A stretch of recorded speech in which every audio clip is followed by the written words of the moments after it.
Alright, this is my water tank with my water heater hooked up, and I've hooked everything up.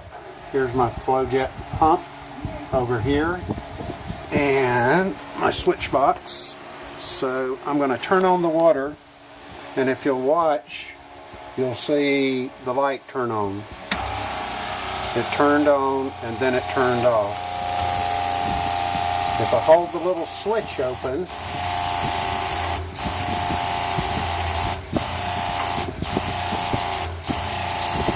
the light switches on and I get sparking,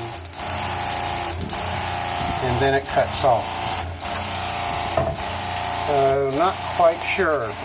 You can hear my pump. My pump is pumping water still, but I'm not quite sure what the issue is. Again, if I do move the switch, it turns it on. I'm getting sparking, and then it shuts off.